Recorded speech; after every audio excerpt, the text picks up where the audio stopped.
What is up, y'all? Snipes-n-Snarfblatts, your unauthorized place for Disney, Pixar, Marvel, and Lucasfilm. I'm your host, Jason, and we've kind of got a short show today, it looks like. Not much has happened in the realm of entertainment under that Disney umbrella this week, but nonetheless, there are still some interesting tidbits of information. So we're going to jump into the first segment, and the first segment is The Mouse in the Desk Lamp. And Mouse in the Desk Lamp, we talk about everything that happens in the Disney and Pixar universes. And the first thing we're going to pick up with is of the latter of those two. And Pixar has started a new division show thing. It's called SparkShorts, anyway. And SparkShorts is... Alright, this is my opinion. John Lasseter just left for reasons that we all know or don't know. Too many hugs, whatever it is. Anyway, he fell victim to he got a little close with the females and he had to leave. So in his absence, I know Pixar's freaking out. I mean, Pixar without John Lasseter is a scary machine because he's been there from the jump. And the synopsis of Onward, it was something about an elf. It's got a great cast, but the newest thing that's coming out after Toy Story 4 did not sound like your normal Pixar material. In fact, it sounded like more Disney material, and even more so, it sounded like something you'd find out at DreamWorks or something like that. So here we are, we're at SparkShorts. And SparkShorts is Pixar's attempt to find out if the next John Lasseter is right under their nose. They're not going to flat out say that, but we're going to call it what it is. That's exactly what it is. They're trying to find out if the next John Lasseter is already there. So they're giving everyone a limited budget. Anyone who wants to sign up, it sounded like. They're giving them a limited budget. They're giving them a full time in the studio and just time to make their own short and do their own thing. And then they're going to air them on YouTube to see what people think. Now, I think this is an awesome idea, to tell you the truth. I mean, if I was really screaming on, oh my God, what am I going to do next? I would definitely tap the people that have been there from the jump and worked under the man himself. You know what I'm saying? So, I mean, this is a really, really smart thing for Pixar to do, and I'm hoping it works out for them. We've got 3 shorts that I know of coming out. There is Pearl coming February 4th to YouTube, so look out for that. And then Smash and Grab and Kit Bull, I think? Yeah, Kit Bull. So, very strange name. Smash and Grab's coming out February 11th. Kit Bull is coming out February 18th to YouTube and to YouTube Kids, which makes me think those are going to be more on a level for children than this Pearl one is. They're keeping it off of YouTube Kids, it looks like, making me wonder if Pearl's going to be more of what we expect from Pixar. 'Cause Pixar to me is the things that were just too grown up to make Disney. You know what I mean? Because I mean Disney likes to keep itself squeaky clean, and Pixar, it really likes to deal with emotions that we as adults more resonate with than children. I mean, look at Cars.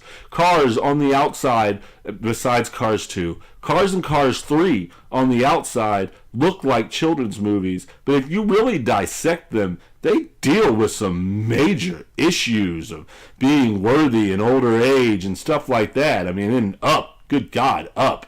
That's everybody's favorite movie to cry to. That's not even a kid's movie to begin with at all. But they really do deal with a more advanced ideology of issues than your normal Disney fare does. And that's what I really like about Pixar. When I heard that synopsis for Onward, I kind of was like, man, this just doesn't sound like it's going to resonate with me at all. And that scared me a little bit because I knew it was literally the effects of Lasseter not being there. And that said, I really like this direction because, I mean, if these are good, yeah, keep them going. Let's figure out what's under there. Let's see who you've already got before y'all start getting really desperate and trying to bring in some ringers. And I think it's a great idea. I can't wait to see these SparkShorts. I'm actually really excited about them. Some of them, the animation is just, it's right on par with what you're used to out of Pixar. So I really can't wait to see what these new creative minds are going to bring to the table because that's what it's always been about. You want your best creative minds, and the best place to tap them are from the people who are under the people to begin with. And I've always thought that no matter what you're doing, whether you're running a store, whether you're running a restaurant, no matter what you want is you want the people who are under the best, because they're probably the best to take up for the next best. That's just that's how I've always believed, and I'm glad to see that Pixar's trying to keep that going. It was really refreshing to hear that. If you haven't seen the video for SparkShorts, look it up on YouTube. It's actually a really cool video to show. It'll let you know who's working on what. They're really attached to these two. These are really pet projects for them, and I like that because that means they're really putting their heart and soul of this. Now, the only other issue that's came out is from the Disney aspect, and we're going to go live action again. You know, Disney's loving their live action things right now, and they just announced that Hunchback of Notre Dame will be their next first. Yeah, right. We've had like 12 now, right? So their next one will be Hunchback of Notre Dame, and I love this movie, y'all. When it first came out, I kind of skipped it. I was of that age to where Disney just wasn't appealing to me. But I've watched it over and over again, and it's become one of my favorite Disney animated films. However, it deals with some really dark subject matter. I mean, babies getting killed, lustful priests, like, it deals with some dark subject matter. And I'm thinking that's why it never got the big, like, hurrah that all the other Disney films get. Like, it's kind of like Black Cauldron. It's like the black sheep of the Disney animated family. And the more I've watched it, the more it's really grown on me to be one of my favorites. Once again, deals with some majorly heavy content. If Pixar would have been around at the time and been going strong, Hunchback would have probably been a Pixar movie, because it deals with some things the Disney movies just don't deal with. And anyway, we're going live action with it. Tony Award winning playwright David Henry Hwang. I hope I didn't mess that up too bad. He's going to tackle the script. And Alan Menken, Steven Schwartz are going to tackle the music. So you already know with Alan Menken and Steven Schwartz, it's going to be awesome. Like, the music is just on point, you know what I'm saying? So the real crazy thing about this is Mandeville Films, which I'm sure no one's really heard of, because I've never really heard of it. If you have, good for you. You're more into these producing companies than I am. They're going to produce along with Josh Gad. And the best thing about this Josh Gad producing is the giant rumor that's coming with it, that Josh Gad might also be portraying the title role of Quasi. And I cannot think of a better person to pick up this role right now. That would be awesome casting. And Binge, you're producing. If you're hearing this, which I doubt you are, do it. You are the perfect person for the role of Quasi. And that's not me taking a slight at you. Your acting ability is phenomenal. I have loved you in every single thing you are in, and I think this would be a perfect role for you to pull off. And still even try to keep light, because, like I said, this is some dark subject matter that you need some lightness in, and Quasi was the real light of this movie. This popped out in Deadline Hollywood. I read it via Variety, so I mean, like I said, the rumor is Josh Gad, but it's coming. The Hunchback of Notre Dame live action. Now, it's not a priority right now, obviously, for Disney, because, I mean, look what they've got on the table. They're gearing up for Lion King, Aladdin, Dumbo. Like, they've got some big things coming right now, so I'm sure this is on the back burner as of right now. But as we hear more of this, I'm actually really excited and will totally stay on top of everything I hear, because can't wait to hear more on who's getting casted for what, because I think this lends itself to live action very, very well compared to some of the other fare that we've already even seen. So, I mean, this one's going to be really good, but prepare for it to be pretty dark, because, I mean, I have a feeling this Lion King's even going to go darker than we're used to tell you the honest truth. But, like I said, very excited about this. Those are the only two real things for the Mouse and the Desk Lamp today. Like I said, we're probably going to have a short show. Not much really went on this week, so on to the next. 9 Realms. And 9 Realms is everything that's happening in the realm of Marvel Studios Entertainment and what they're doing. And obviously, the big thing on everybody's mind is July 5th, Spider-Man Far From Home. We just got the teaser trailer, which I can't even really call a teaser trailer because almost 2.5 minutes, 2:47, whatever it was. That's a long teaser. That's a trailer. That's a trailer. Like that's not a teaser. You didn't tease me. You showed me some cool stuff. And man, did they show us some cool stuff. We got our first look at Jake Gyllenhaal as Mysterio. And, I mean, man, y'all, when I first saw him in the armor, I was like, what is that? But when they put that fishbowl on his head and lit him up green with the cape, this guy looks like he was ripped right out the pages of the comic book. And, I mean, Mysterio used to be one of my favorite villains. When I was a kid, around the time I was really reading Spider-Man, I was into this movie called FX and FX2. No one's probably heard of it. I don't expect you to have heard of FX or FX2. But it was about a guy who, he gets tied up in some stuff, and the way he gets out of it is he's a special effects man and he uses effects. I loved it. So obviously I fell in love with this character Mysterio, who is basically, he's the same thing. He's a guy that uses special effects to get over, and he was one of the premier Spider-Man villains due to this, and mainly based on his use of special effects. No superpowers, no nothing like that. He just had an uncanny use for special effects. And they've gotten to some of the plot releases for this movie involving Mysterio, and Gyllenhaal and Holland have both went on record to say that Mysterio will be helping Spider-Man fight the Elementals. And the Elementals are the group of weird monster things you see in the preview. One's water, one's earth, one's fire. So, I mean, they're the elements. One's wind. They're the four elements. And they have control of the four elements, obviously, because they're named Elementals. Go figure.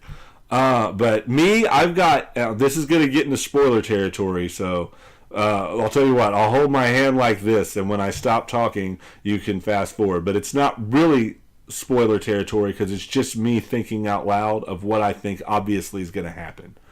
Mysterio is obviously the bad guy. Whether they say he's the good guy or not, this is misdirection. I have a feeling these elementals are going to be part of his major special effects ploy. And that's why it looks like he's doing the most damage to the sand one in the commercial, or the water. Whichever one he's fighting in the commercial, the teaser trailer. It looks like he's the one doing all the damage. So I really think all these are his special effects constructs. And we really are going to get a sinister side to Mysterio. But that's just my 2 cents, and that's just me thinking out loud and drawing logical conclusions based on the fact that I have read way too many comic books in the course of my lifetime. But other things that really intrigued me in this trailer was we not only get our first look at Spider-Man's new suit, but if y'all didn't blink and you saw it in the split second, did y'all see that black suit? There's a black suit that looks like a Spider-Man Noir suit almost. If you know who Spider-Man Noir is from Spider-Verse or the new cartoon Edge of Spider-Verse, it looked like the Spider-Man Noir costume. So I'm not going to say it's his black costume, but it looks like they're really ripping some stuff out of the Spider-Man Noir. And if I have to guess, it's got a lot to do with the major influence of S.H.I.E.L.D. in this, where, if you didn't notice, once again, Nick Fury has stole the show. Because, man, does Nick Fury know how to make an entrance. Y'all, that was one of the best parts of this preview to me, is Nick Fury's entrance. And if you haven't seen this trailer, I'm not going to spoil it for you because it really does come out of nowhere. Watch the teaser trailer. His entrance was awesome. And this guy is, if you ever read Ultimate Comics in your life and you know Ultimate Nick Fury, which is the Nick Fury that was modeled to look like Samuel L. Jackson before Samuel L. Jackson even played Nick Fury, then you will know that Samuel L. Jackson is, this Nick Fury is modeled after him, and he is the only person who can pull this off, because no one is as cool as our Marvel Universe's Nick Fury. And I have a feeling he's going to have a big part to play in some of these next movies, it's looking like. Because, I mean, look, he's a big part in Spider-Man, big part in Captain Marvel, even though that's in the past. But I wouldn't go as far to doubt that we're going to see him in Avengers Endgame, at least by the end. And I think he's going to be doing something behind the scenes through Endgame that's going to really take us into the future of Marvel. If you saw my last video, you know where I'm getting at with that. I have a feeling he's highly involved in figuring all of that out. So be on the lookout for Nick Fury to be even cooler than he is already. So, but that's really all my thoughts on the Spider-Man 2 trailer. I loved it. I thought it was a great trailer. The Aunt May scene was just the best way to start it off. And I mean, I was hanging on every moment of that trailer. I cannot wait for Spider-Man. Once again, another thing on my top 10 list. So this just got me even more excited for something that I've already put on my top 10 list. And now the other things, there's a couple more things that happen in the realm of Marvel, and this is really the big guts of our show, is all the Marvel stuff that's dropped this week. But another one was Netflix's Punisher is going into season 2, and I don't know how to be too excited about this, y'all. It looks like this trailer's painting him out to really be a good guy. And if y'all know Frank Castle, he's anything but a good... Hell, in the Civil War storyline in the comic books, they get these villains that come over to Cap's side, right? And they're like, hey, we don't like what they're doing over here. We want to come over to your side. And right as they finish that sentence, Punisher just blows them away. Why? Because he's nuts. He kills bad guys. That's what he does. That's all he does. Punisher does not really have a good guy thought in his body because it's overwhelmed with, I've got to kill every bad guy. Anyone doing bad must die. And that's the Punisher I love. You know what I'm saying? That's the Punisher I want to see. So I'm not really digging this new preview, to tell you the honest truth. The guy that got to play Jigsaw, I think he'd be great, but I think they just need to pull the damn plug and call him Jigsaw, and they're really trying not to. They said, in fact, I don't think they're going to at all. So, I mean, that you've got a Jigsaw character that's not Jigsaw. You've got a Punisher who's dying to be a good guy, which is not Frank Castle. Not after he's gone over the edge, which we've already seen him go over. So, I mean, he should be over that edge now and he should just be annihilating bad guy. This should have been Punisher versus the mob world or something to that extent. That's what I really wanted to see in a Punisher Season 2. Not to mention, I noticed the absence of Micro, which I know Micro's fell into some stuff behind the scenes, the guy who plays him. I don't really get into that stuff, but he was one of my favorite parts of Season 1. And I really, really wanted to see him in Season 2. So his absence, from what it looks like, and the fact that the girl who, her name escapes me right now, the blonde girl who's been in all the Daredevil seasons and who's been in the first Punisher season, she's already said this is probably her last season of Punisher. And I honestly think the writing's on the wall that after this thing's done, it's going to join the rest of the Marvel Netflix shows purgatory, and it's going to get canceled too. So, I mean, there's just so much stuff going against me really getting excited for this Punisher that I can't get that excited for it. Now, that said, on to the next. And the next is Captain Marvel. I know we went way into Captain Marvel into the last episode, and I'm not going to go too much on a Captain Marvel because the only thing that happened is they put out all these cool posters. And I'm not going to spend too much time on these posters. I mean, obviously, they're just posters. They all look kind of the same. They've got the same background of her little power kind of going behind it, and then just blam them on the splash cover. You know what I'm saying? So, I mean, there's nothing really special about these covers they look like all the other Marvel covers, to tell you the honest truth. But I do have one that is my personal favorite, so we're going to run through them real quick. They gave us one for Captain Marvel. I mean, she looks like Captain Marvel. They gave us one for Nick Fury, who I really think is going to steal the show here, by the way.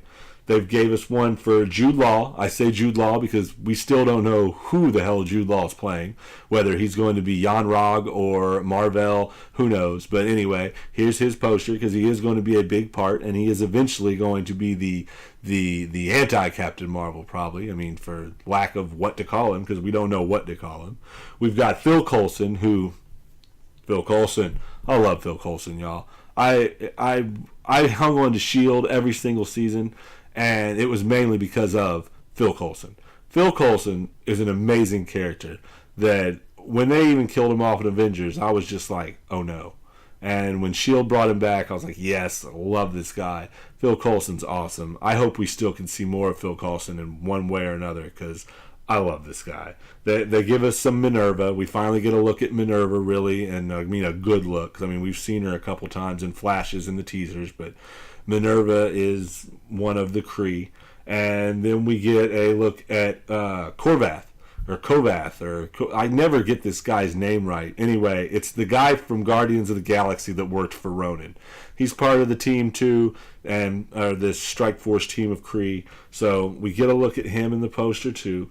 We get Talos, which is one of the Skrulls, but we get him in his human form. Because I mean, when I first looked at this poster, I was like, okay, well, who the hell is that guy supposed to be? I read later on in an article that that is Talos in his human form. If I would have been that familiar with the guy playing him, I would have known that off top, but I wasn't. So then we get Maria Rambo. I don't know who this person is either. She's a friend of Captain Marvel in her days as an Air Force pilot, I guess, because she's obviously dressed like an Air Force pilot. So I'm sure there's going to be more to her than that, or else they wouldn't have gave her a poster. I mean, fingers crossed, because that's all I've really heard about her, is that she's one of Captain Marvel's friends from when she was at Air Force. But that's even more than we've heard about the next poster, and that is Annette Bening playing whoever Annette Bening's playing. We have no idea. And this poster don't give us any idea either. Like, she's almost plain clothes. She could be military clothes. There's no telling what this poster's actually portraying. So there's Annette Bening looking Annette Bening-ish. And here it goes. This is my favorite poster. Some people would think this was a waste of a poster. I honestly think they could have put out only this poster, and I would have been that much more excited for this movie. It's Captain Marvel's cat. The cat named Goose. And just look at that. Isn't it great? It's just, wow. I mean, I honestly hope there's nothing special about this cat, because that makes this poster even that much more just fantastic. I would love there to be nothing special with this cat at all.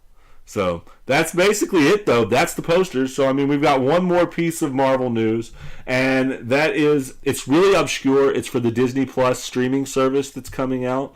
But Vision and Scarlet Witch, a show that has already been announced, a show that I'm not honestly that excited about, because I'm not really into Vision comics, to tell you the truth, when they get into the relationship between him and Scarlet Witch. I like romanticism in my comics, but I like it to be an afterthought, not the actual, like, guts of the comic book. And that's what the Vision Scarlet Witch books always wind up being. It's about them trying their go at family life, and maybe some stuff will happen, but it's really just them trying to do their thing. You know what I'm saying? It's reported that Paul Bettany and Elizabeth Olsen are coming back onto this, but the actual news is that Jan Schaefer, a writer that you've probably not really heard of much yet, is the writer and showrunner for this upcoming series for Disney Plus. And this was just announced right after we got off last week, to tell you the truth. And let's see, what has she done? She's done some writing on Captain Marvel, which we haven't seen yet because it's not out. She has wrote the screenplay for Black Widow, which is still in production, so we don't even know if that's going to make it out or be out, or when it's going to be out, or we're going back and forth on what it's even going to be rated, because that's such a big deal now. But I don't care what it's rated, as long as it's good, and as long as it comes out and actually fits in the MCU as we know it, because it needs to fit. Even this Captain Marvel, going back in the past, they've made it fit. So if they find a way to make a Black Widow movie fit, I'll like it that much even more. But she wrote the screenplay for that. Never seen it, don't know anything about it. So the only thing we've actually seen that I know of that she's been a writer on, that's been listed on everything, is Olaf's Frozen Adventure. Yeah. I mean, look, I loved Olaf's Frozen Adventure. I thought it was hilarious. I wasn't one of those people that thought I wasted my time in Coco watching it. I thought it was great. So, she's funny. I mean, if she wrote that whole thing, she's funny. And I'll give her that. Which means she might be able to pull off the family life of Scarlet Witch and Vision, if anyone's going to. So, I mean, that said, they're could be some weight behind this, and it could be good. I'm going to watch it, obviously. I'm going to watch all these Marvel shows they've got coming out. Loki, I mean, come on. Yeah, I'm going to watch Loki. Winter Soldier and Falcon? Yeah, I'm going to watch Winter Soldier and Falcon. But this was on the bottom of my list. But, I mean, if she could add some of that humor that I'm seeing laced in Captain Marvel, and I know was in Olaf, which is just, I still can't believe they tapped the person from Olaf, but whatever. She's obviously proved herself on Captain Marvel, and they like the screenplay for Black Widow because they're still kind of trying to go forward with it. So, as long as they've got faith in her, I'm going to put some faith in her too. And I won't say I'm excited for the Vision and Scarlet Witch show, but I am a little more intrigued and a little more put at ease that I might actually enjoy it. I'm trying to think of it as Cheers, Sam and Diane if they had superpowers. But, we can only hope. So that's it for Marvel news today. I mean, honestly, that's almost it for the whole thing. I really had to stretch this out with the next one. There was nothing really hitting Lucasfilm news, so we're going to skip right over Eyes on Isley, and we are going to go right into the e-ticket. And even the e-ticket is kind of slim. There was a couple things that happened. Hollywood Studios has debuted a new 35th anniversary logo, and I like it. It's got the Mickey and Minnie on it that's going to be from the Runaway Railroad ride. And I like the look of it. And the main reason I put this on here is not because look at this Studios logo, because I mean it's pretty basic except for Mickey and Minnie popping out of it. I liked the fact that we now can stop with the rumors that Hollywood Studios is going to change its name anytime soon. If they're going as far as this, at least this year, they're not changing their name because they wouldn't have went through making this new logo if they were going to. So Hollywood Studios will remain Hollywood Studios for the time being, and that's really what I took out of this logo more than anything. But I like the logo; it's cute. I'd get a jacket with this logo on it. Totally. I mean, that's really cool logo. I get it. I'd get a patch or something like that too. In fact, if they make one of them little pass holder magnets like they make with everything else. You better believe I won't put it on my car. It will be on the refrigerator by all my other ones that no one's stealing. But final note, Disney World, and this is just me kind of going on a rant about something, because Disney World did this big, much to do about the unleashing of their Purple Potion merchandise this week, or last week. And, y'all, they did a big thing about it. Everyone, pass holders could show up early and go look at it. And I mean, I thought about it till I saw the pictures of it, and I really realized what they're doing. I put a couple pictures up of the bag and of the ears, and if you've been paying attention, you've seen these before. You saw them in Millennial Pink. You saw them in Rainbow. You saw them in Rose Gold. Basically, it's all the same merchandise with just a color change. Now, I love purple. If I had to pick a color, it's black, white, and if you make me actually pick a color, it's purple. I love purple. However, you don't have to make a big deal every time you change the color. Just change the color and say you're changing the color. You don't have to unleash an unveiling of the newest merchandise. It's not that big a deal, y'all. It's losing its luster the more you do it, too. I was paying attention. I mean, you got a lot of people falling off this whole color change thing, even me, and I love purple. I thought it was a great color change. But you got to do something original if you're going to make a big deal about it. And that's why they've just, I feel like they're just trying to put out the next best thing really fast. You know what I'm saying? And a color change is an easy way to do it. But that's not me. There's an unveiling right now silently going on, or not silently, they mentioned it, but they're not making a big deal of it like they did at this. They're doing a whole Lost Rides line right now. All the rides that close, they're putting on shirts and stuff. Dude, that's awesome. That's awesome. That's the one you make a big deal about, not the fact that you're just going to bleed purple all of a sudden. And I'm sure you've got a bunch of people excited still, but I guarantee you it fell off from the last one, which probably fell off from the last one. Shouldn't be an ending point to this, is what I'm saying. So I hate to end on a down note, but let's stop with the color change stuff, and let's go back to doing what y'all do best and just putting out original, really cool stuff.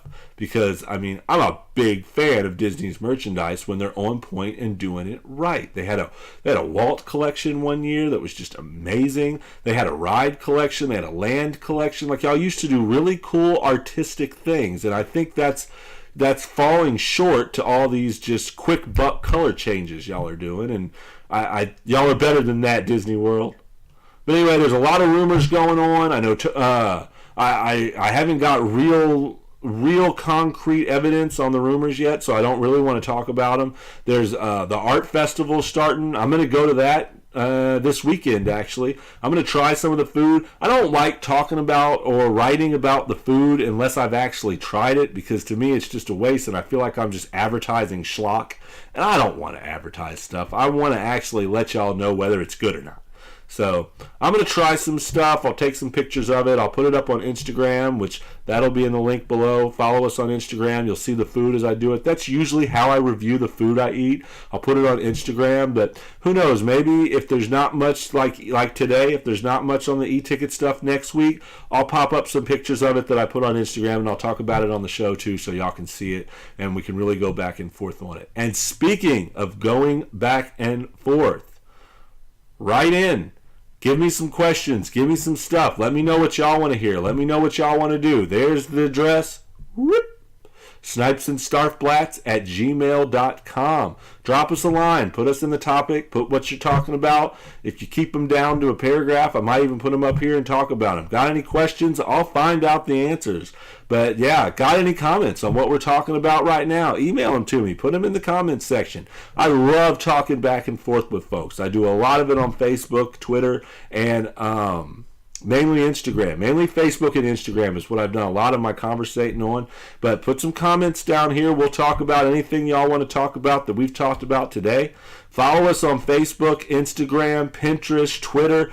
All the links are going to be at the bottom of this video. So click on it on YouTube, check out the bottom links, and sign up. Follow us. That's how you're going to know what's going on, exactly when it happens, and you won't have to wait for the videos every week. But I love doing these videos. I'm going to be playing with the set all the time. I'm going to be playing with the layouts of the videos. We're going to get better at this as we go along, and I just can't wait to do it with y'all. So, on another e-ticket note before I go, just so y'all know, and this goes with my sign-off, so I'm kind of just sneaking it in there, this week in 1975, the Carousel of Progress debuted at Walt Disney World.